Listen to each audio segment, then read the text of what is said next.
And now let me introduce our speaker. Renu Juneja received her BA and master's degrees in English from the University of Delhi in India, and her Ph.D. from Pennsylvania State University. As a VU administrator, teacher, and scholar, she has maintained a focus on diversity and internationalization. Her research and teaching interests include women's studies, Renaissance drama, Caribbean literature, and post-colonial studies. Her book, Caribbean Transactions, West Indian Culture in Literature, was very well received, and she has published extensively in a variety of scholarly journals. She has also written essays of cultural commentary from a multicultural perspective in the Crescent. The recipient of many honors and awards, including grants from the National Endowment for the Humanities, Fulbright, the Knight Foundation, and the Newberry Library, to name just some of them, Dr. Juneja also served as the Associate Provost of the university for over 20 years. When she returned full-time to the English department, she also sought out teaching core, which she thinks is a wonderful course, not only to engage first-year students, but also to expand the teacher's horizon. Her dedication to and enthusiasm for the core program is unmistakable, and here I am quoting her directly. "I welcome and love my engagement with students who are just embarking on their intellectual and professional journey," end quote. On a personal note, I am honored to work with Professor Juneja, and I have benefited immensely from her experience and insights. Please help me welcome to the stage Distinguished Service Professor in English, Dr. Renu Juneja.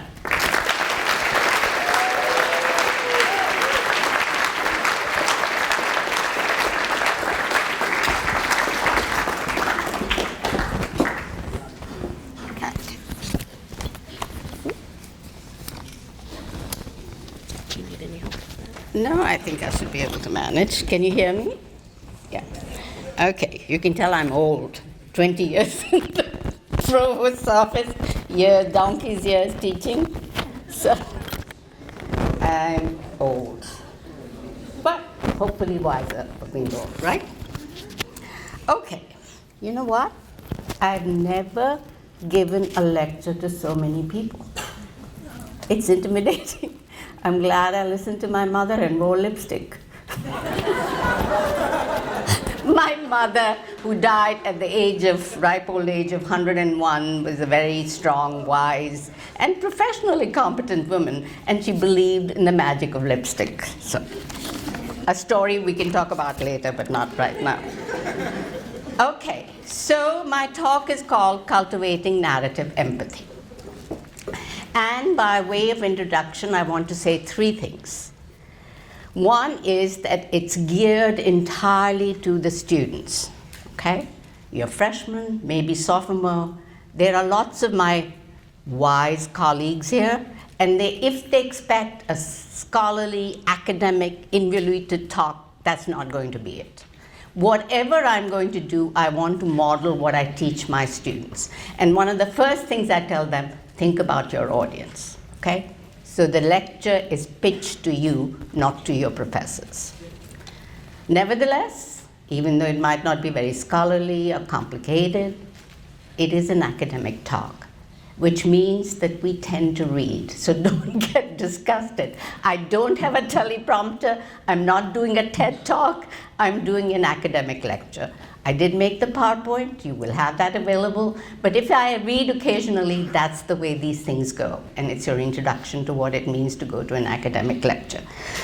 Third, I want to provide a roadmap for my talk, and I sort of hammer this into my students. You can see I'm a professor of English, and so I teach a lot of writing, and I say, give me a roadmap, give me a roadmap. In your introduction, tell me where you're going. give your thesis. So I'm going to do that, though it might have been much more fun to start with an anecdote or a cool story. I have a cool story later, but I can't start with it because I'm going to give you a roadmap. Okay, so this is it. The first part of my talk tries to unpack the notion, the concept, the notion of empathy, describing both its elements, that it's its attributes, as a concept and how it evolved. Okay, so two things I'm trying to do, give you a kind of a sense of what empathy is and how we got to this definition of empathy. My thesis in this part of the talk is that even though the concept dates back to antiquity, its cultivation is most urgent today. So this is my first claim. Because, and it's a huge claim, because on the understanding and practice of empathy may depend the global future of humanity. You may challenge this, but I hope I can persuade you how important empathy is. Okay. I know that this sounds hyperbolic, but given the contemporary geopolitical realities, I don't think it's quite off the mark, you know, the world we are living in. So I hats off to the core committee for choosing empathy as its topic for 110. Now I know that there are 3 sections of 115 here also. I'm teaching one of them, and my students are going to say, so what do we have to do? Our topic is justice. So I'm going to make a very brief attempt to link empathy and justice. Justice is okay. Without empathy, justice has no heart and soul. Okay?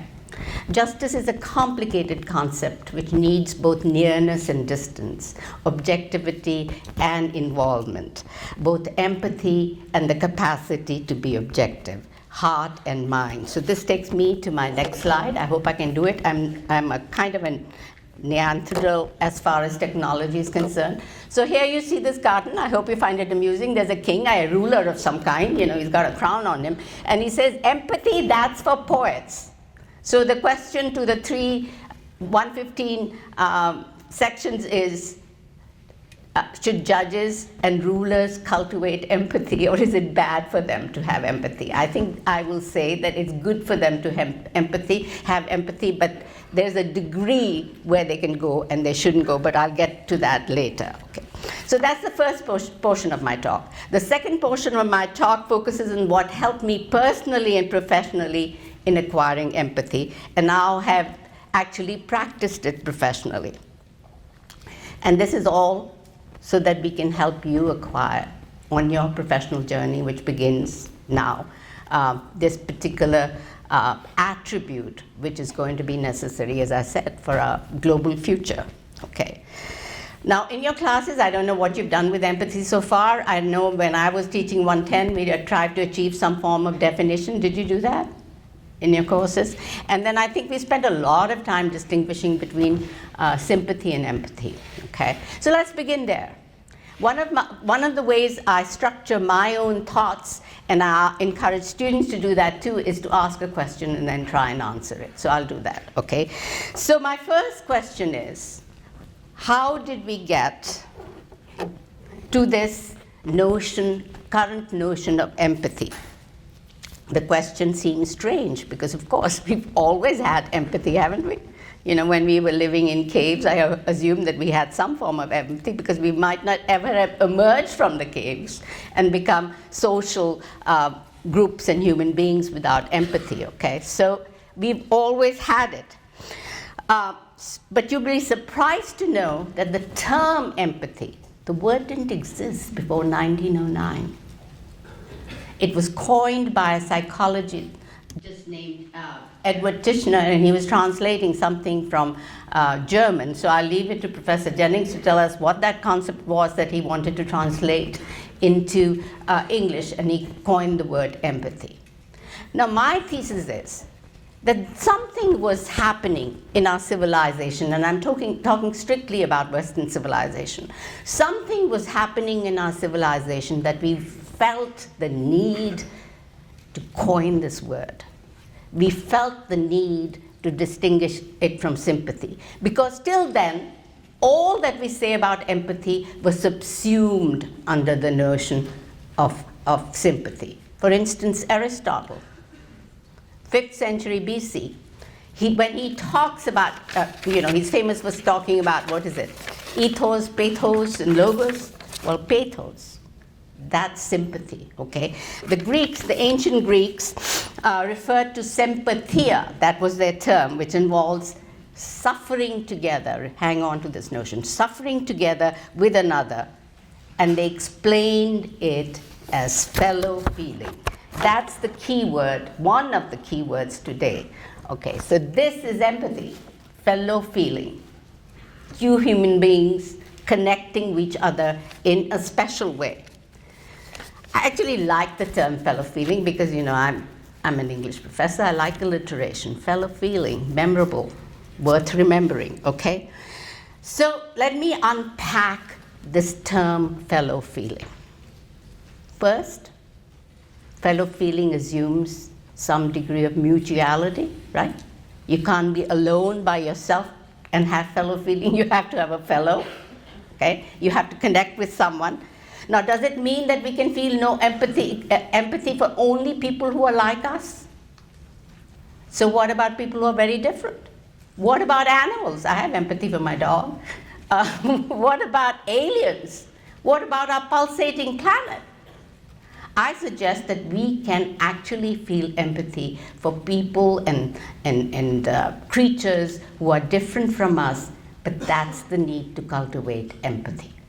It doesn't happen by itself. You have to cultivate it when you're going to empathize with people who are different.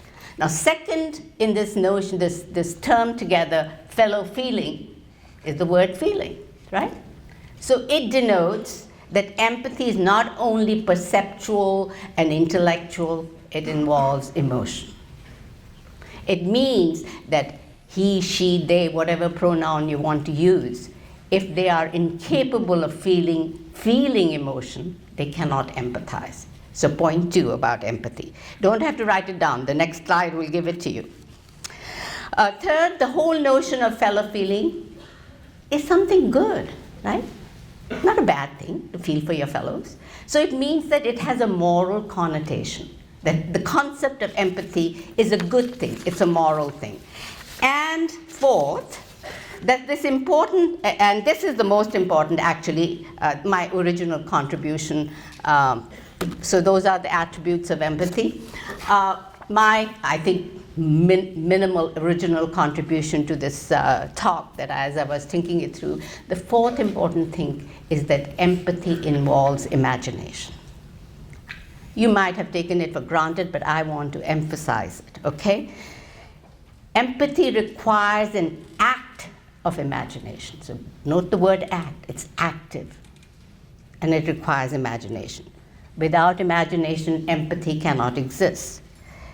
This link between empathy and imagination is crucial to the second part of my talk when I talk about cultivating narrative empathy, which is a talk. But it sounds actually much more sophisticated than it actually is, cultivating narrative empathy. What it means really is that you use narrative stories, and that's a shorthand for all kinds of storytelling, including film, to cultivate empathy.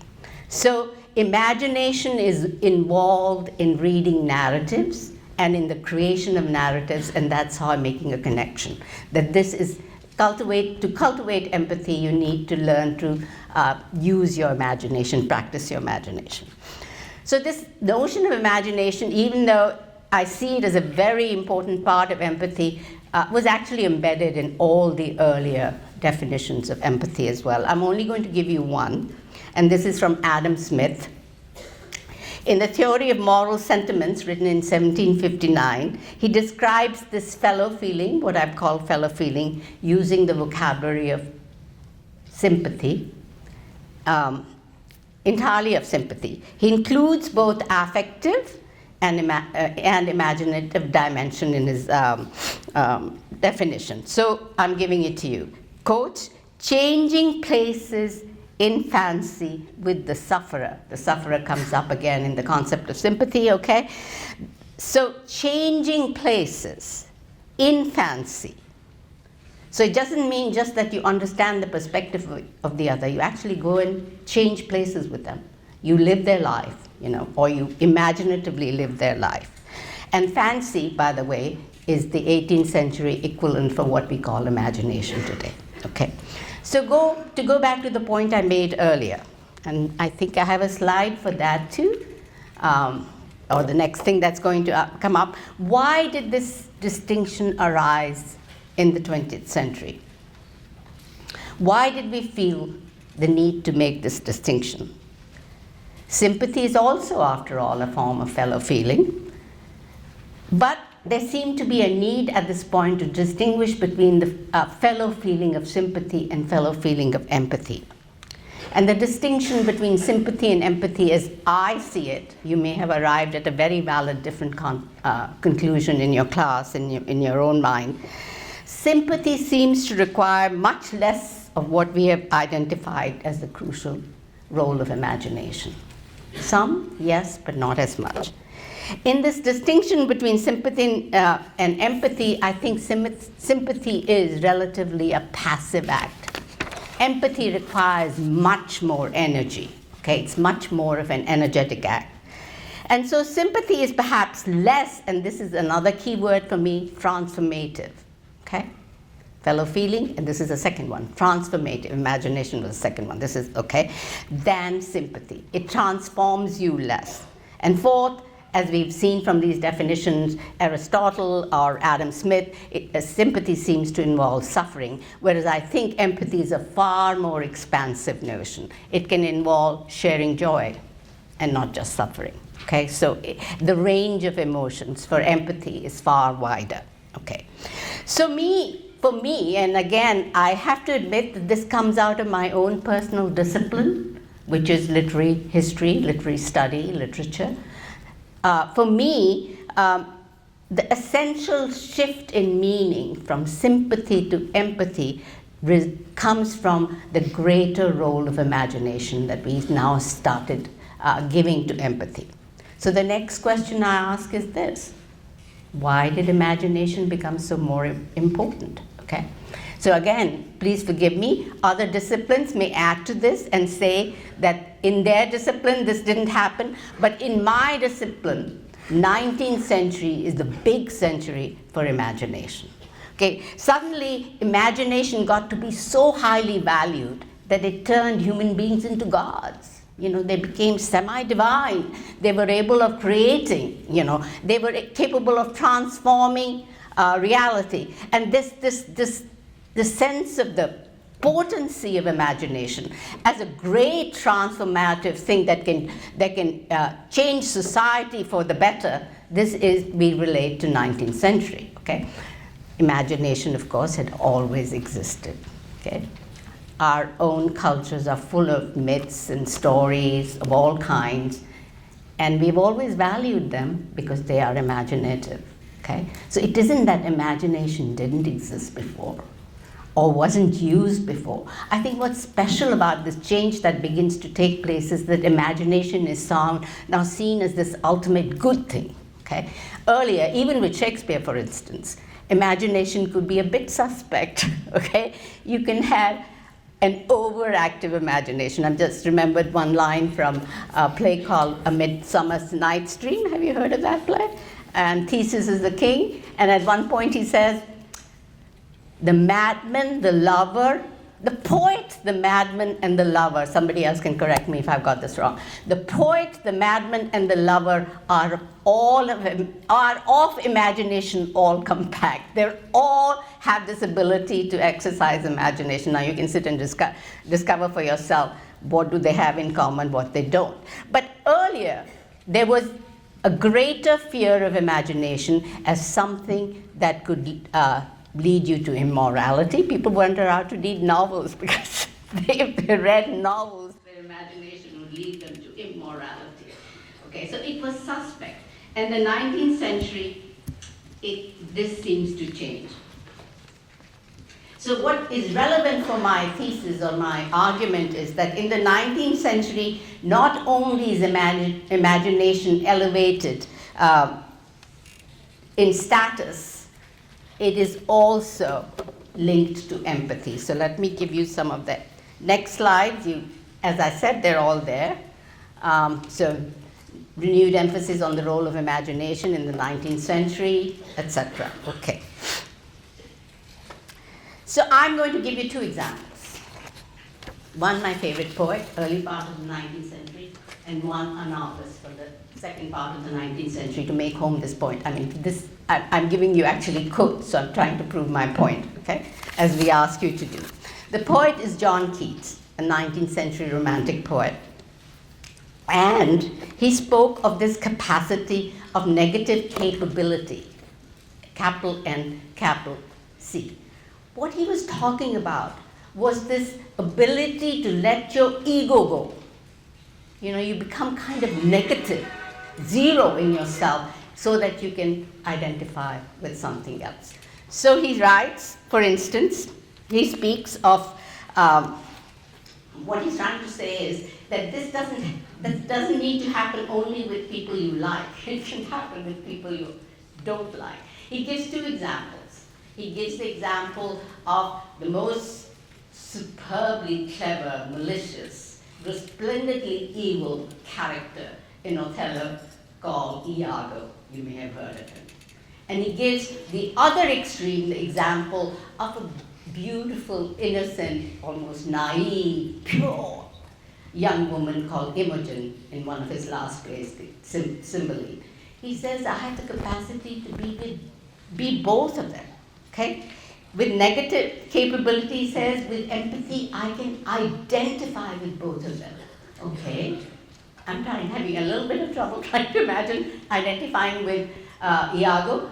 But then he says something even more remarkable. He says, I can identify with them, and I can delight in them. I can even delight in Iago. I can become so much the other that I can even delight. Iago is very clever, very imaginative. So he says he can even delight with that. So the point that, so that's Keats at the beginning of the century. This is George Eliot, a novelist at the end of the 19th century, a female novelist, though she assumed male pseudonym, and I'm quoting now. The only effect I ardently long to produce by my writings is that those who read them should be better able to imagine, highlight, imagine, and to feel the pains and joys of those who differ from them in everything but the broad fact that they're also human. Okay? So she's talking about people very unlike, and that's why she's writing. She says, this is what I want to do in my writing. Okay. So I had one slide that I think takes me back to the judge, whether the judge has to, this is from a psychology magazine, okay. So Kevin, you might know about this, I don't know. It's the source is empathetic media. So you have these three circles. The first one, no empathy, subject and object far apart, okay. Second one, empathizing, a kind of merging is beginning to take place. The third one, the psychologist doesn't approve of. He says too much empathy. So maybe you can't make a good judge if you have too much empathy, because now the identification between subject and object is so complete that you can't tell the boundaries one from the other. You know, I'm on the side of Keats. I think it's okay. As long as you don't lose all sanity and begin to think that you are indeed, you know, walk around, think that I'm Hamlet, and I'm not just identifying with Hamlet, I am Hamlet, not for the moment, forever. No, that delusion, that's going too far. So Keats writes in a letter to a friend, and now I'm giving you this sense of being totally able to imagine.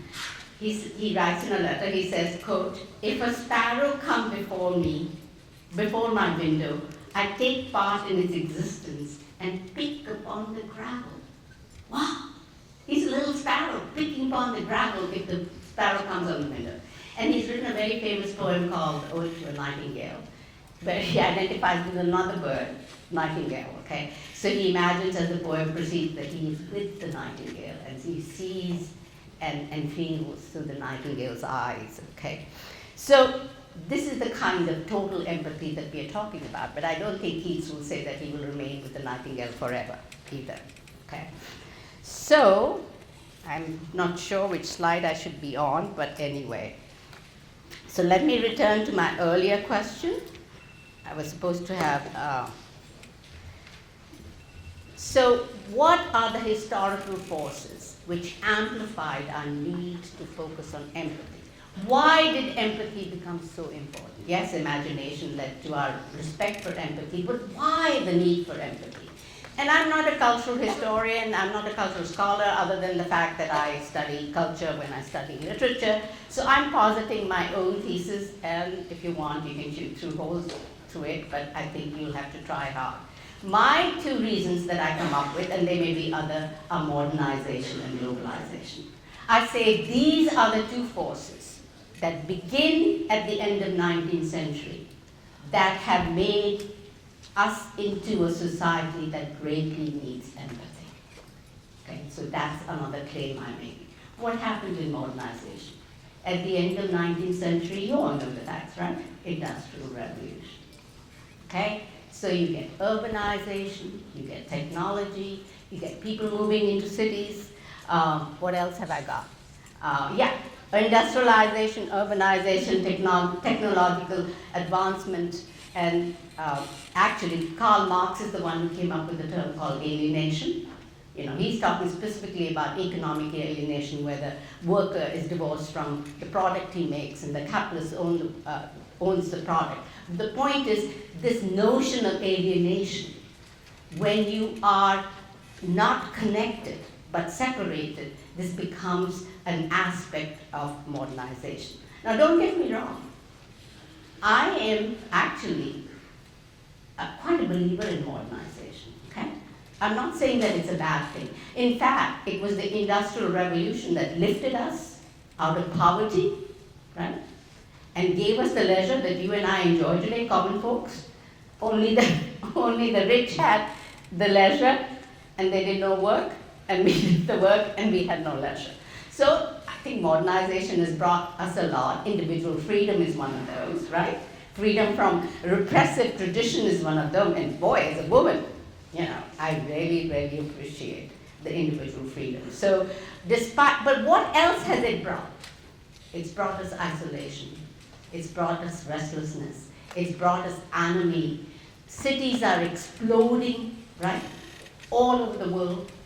And people are leaving their rural communities, and as they leave their rural communities, they lose connection. Social connections get fragile. People don't know each other in the cities, you know. I don't have to repeat it. These are obvious facts, okay? So much as I approve of modernization, I would suggest that some consequences came with modernization that have made us need empathy. And globalization also leads to encounters with the other. So what's happened with globalization? Whether we like it or not, we have to confront people who are very different from us. Okay? People are on the move.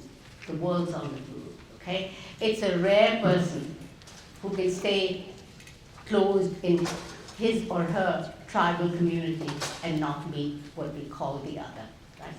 It's happening. And what's difficult about it, it's happening so that this other is no longer somewhere in Siberia, right? The other is in our face. People who are very different from us in their cultural assumptions, their values. I, for instance, you know, here having a person from India talk to you about all this, okay? So now it's part of globalization that I came here and that I'm teaching at Valparaiso University. So it has also, and technology, I don't want to go to digital media, you have heard a lot about it, and I'm also a fan of digital media, so I have to all the time say it's complicated, okay? Because I'm in touch with my family in India on WhatsApp and on exchanging live conversations. Isn't that wonderful? It used to take 15 days for my letter to reach my mother when I first came here. Then another 15 days for her to respond. I mean, this is wonderful. But at the same time, you know, when I enter my class, guess what all my students are doing? On their phones. They're sitting next to each other. They're not talking to each other. Maybe talking to someone, but they're not talking to each other. So the social community, the fabric of the social community has come apart. And I want to give you one symbol that I have in my mind that has been hammered home in my mind for the last month: mass shootings. Those are examples of lack of empathy. And it has become so routine in the US that somebody or the other picks up a gun and shoots other people, usually male, we have to think about that, shoots other people because they are the other. They don't look, you're Mexican, you're this, you don't work in my, or whatever. I think I see the mass shootings as an example of a world gone awry without empathy. So my aim so far has been to substantiate, I hope I've done it, why we need empathy. So here is problem-infused, what I call empathy deficit.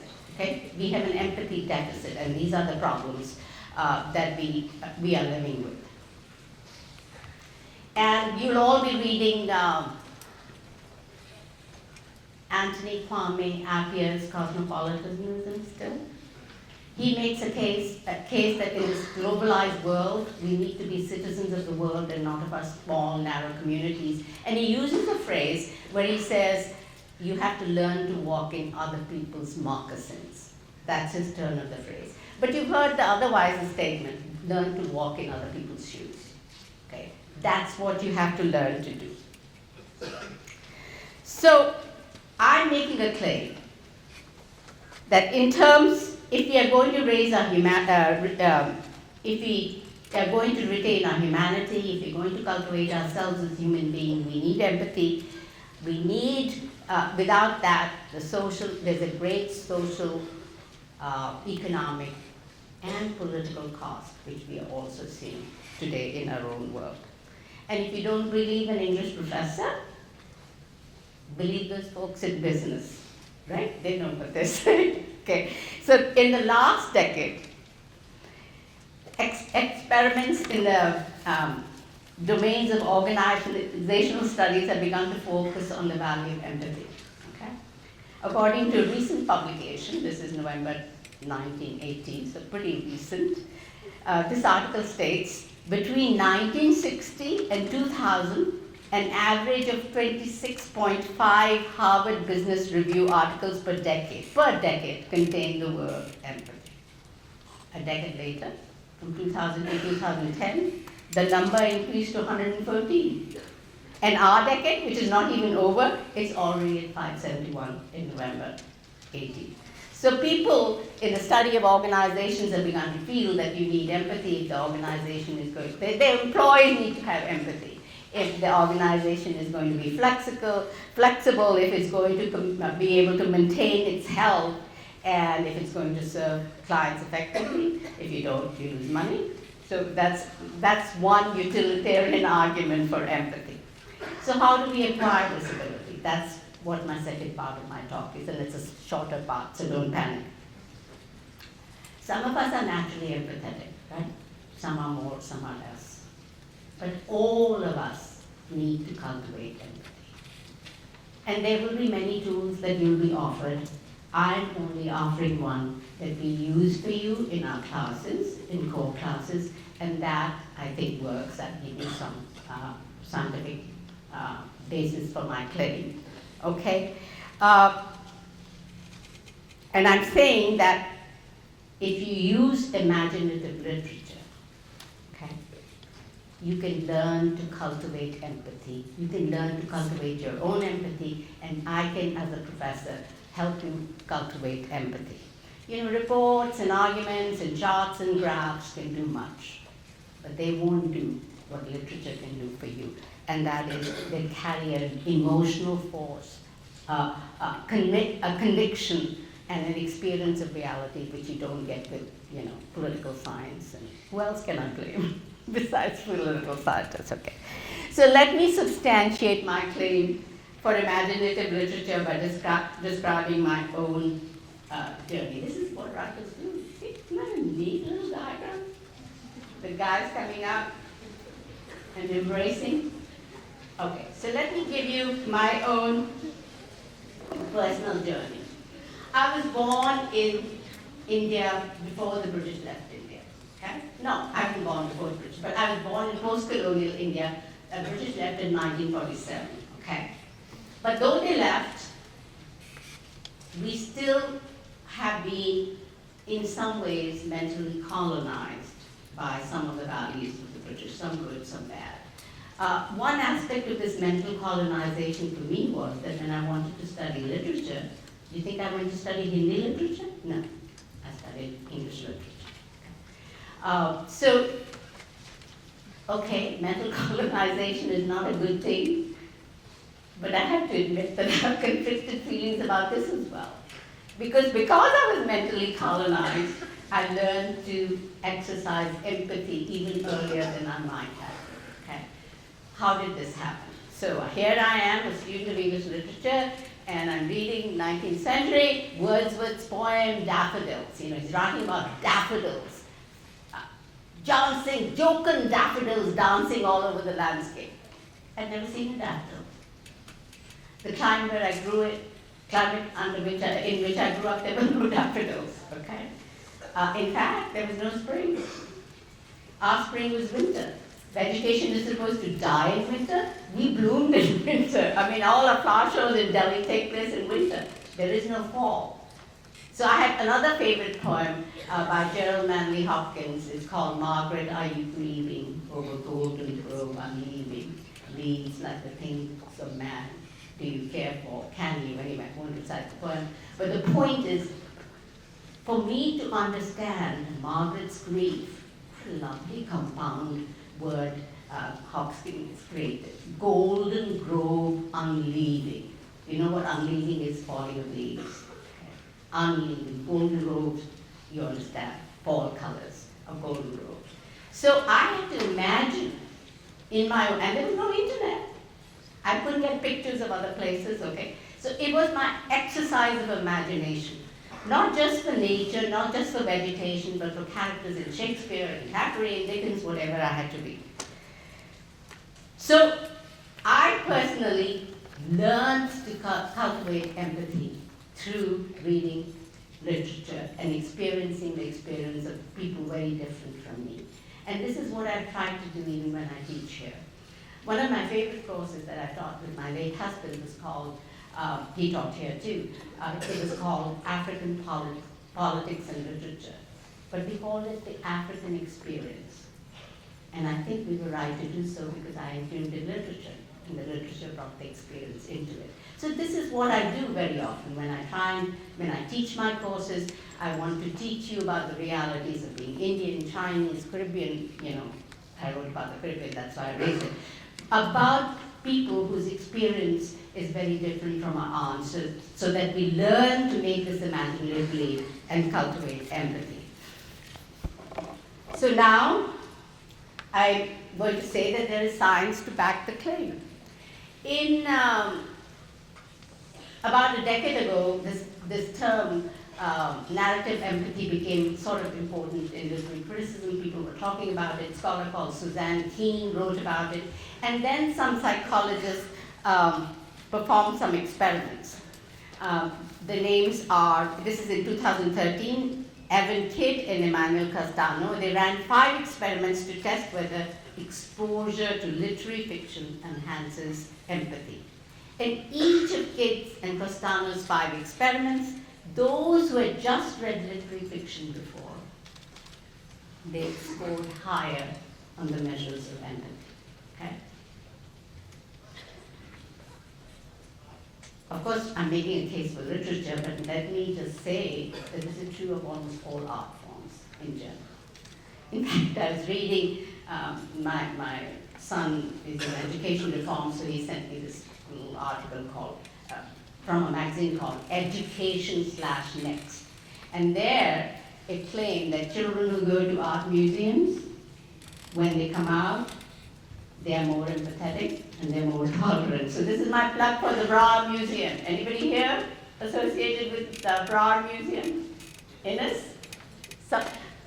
It's a fine museum that we have on our university. Go there, cultivate your empathy. But I want to give you a little more in terms of science. And this is the next point I'm making, that there is scientific basis for what happens when you read literature and you experience the other. Okay. Neurological research supports this claim. Evidently, the brain networks involved in making sense of other minds are activated strongly when people read literary depictions of other people. Scientists in a field called theory of mind study this, the neural responses of people when they respond to the experience of others. And they have established that as we observe the experience of others, so John is watching Mary eat, okay, something like that. As we observe the other, something fires in our brains. These are called mirror neurons, okay? So that we begin to sort of connect with the activity. We're not just observing, we are experiencing through these mirror neurons what we have observed. Well, what they have found out is that these mirror neurons are also fired when you read. Okay? So you don't really have to be observing something in Africa. If you can read about it, your mirror neurons will be fired. Okay? So what happens when these mirror neurons are fired? Identification with the other begins to take place. Transportation begins to take place. Transformation, transportation. You're transported from your reality into another reality. So there's a strong link between reading imaginative literature and cultivating empathy. So let me conclude. I'm actually coming to the end of my talk. We live in a world, I say, that with a great deal of deficit in empathy. And as I said, my easy symbol for that is the mass shooting that we have been experiencing. We live in a world where we feel disconnected. And though we have superficial community through social media, we don't have the kind of community that will bestow mental health. Okay. Our world has exploded to include almost, it seems forcibly, realities and peoples and views that we instinctively reject as alien and unacceptable. With technology and globalization, we can have a world that risks nuclear annihilation, or we can build a cosmopolitan community that helps and usher unprecedented innovation and also wealth.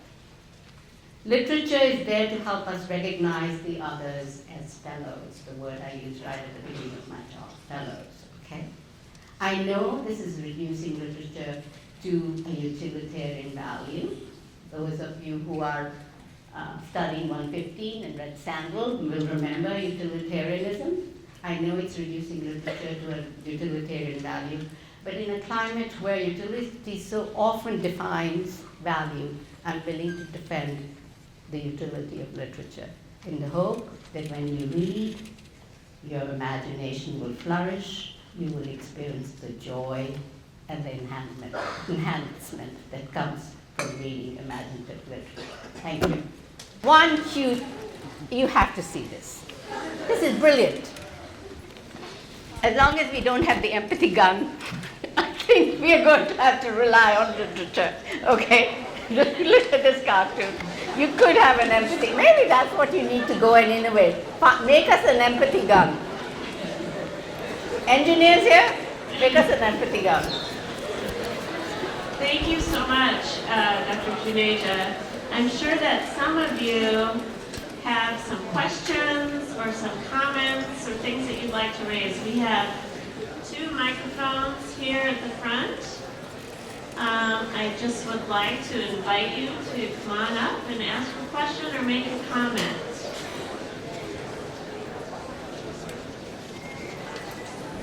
Just need one brave person to start. There we go. Thank you.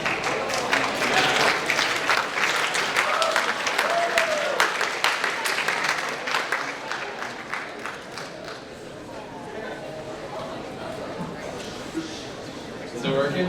Yep. I was just wondering what again was your definition of empathy like? Empathy is the capacity to move out of yourself and feel the reality and the experience of somebody who is different from you or other than you. That's basically. And it means the capacity goes across all emotions, not just suffering. So fellow feeling, that's it.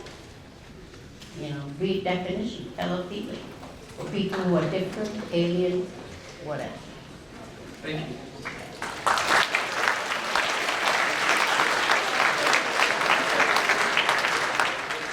Let's get a couple more questions. I'm sure you have a few things on your mind.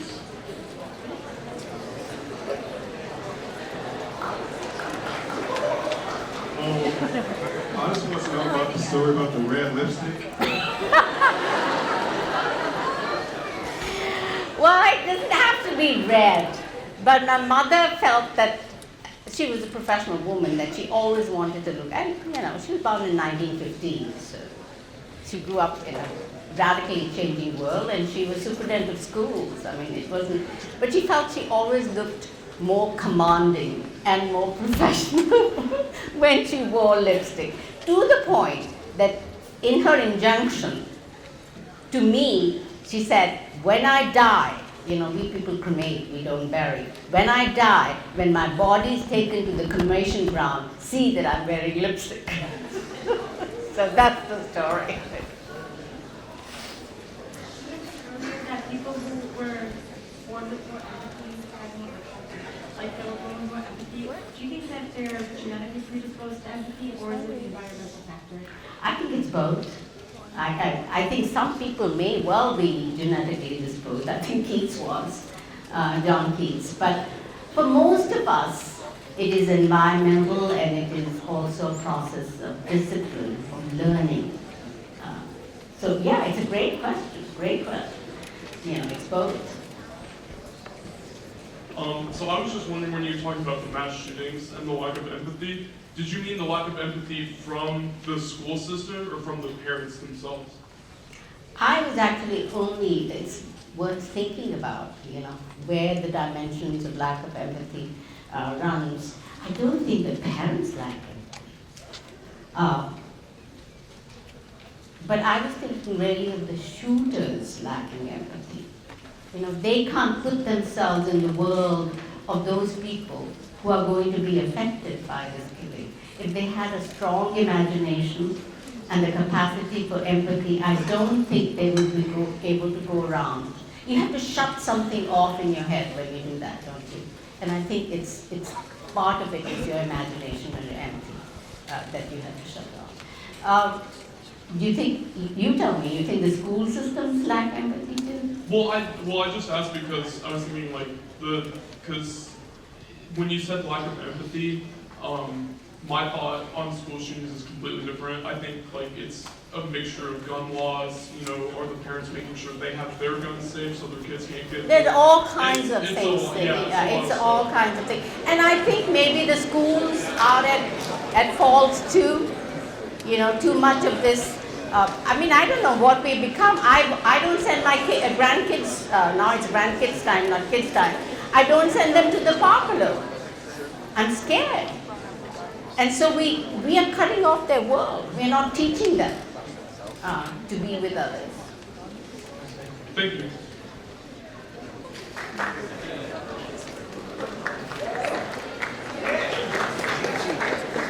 So I was wondering if you think that different types of literature, like different genres, like a realistic novel versus like a fantasy novel, would be more likely to foster empathy, or like the fantasy might be more imaginative, but like a realistic novel might be more personal. May not make you really feel close enough to the experience because it's so out there and different, right? Yeah, it's an interesting question. Does realistic fiction do better than imaginative, totally imaginative fiction? I think it's a matter of audience again. You know, for some people this works better, for some the other thing works better. But if you're trying to recreate a reality, the reality doesn't have to be the ordinary reality that we experience. It can be an imagined reality too that we can experience. Does it make sense? Thank you. Okay. Can I ask everyone to keep paying attention? This is really still part of the talk. There's a number of students who want to ask questions, and let's give them our respect. So I heard you mention the sufferer, and so would you say the sufferer only applies to sympathy or empathy? Definitions of sympathy only use fellow feeling for the sufferer. Okay, sympathy is usually confined as a concept to suffering of others. I think empathy can include sympathy. It's just a broader concept. Empathy can include suffering, feeling the suffering of others, but what it requires is that you're actually in the shoes of the other person, feeling their suffering. Without putting yourself in a superior position? Yeah, very good. That's a great idea. If you have the sense of superiority, right, then you can't do it. Very good, yes.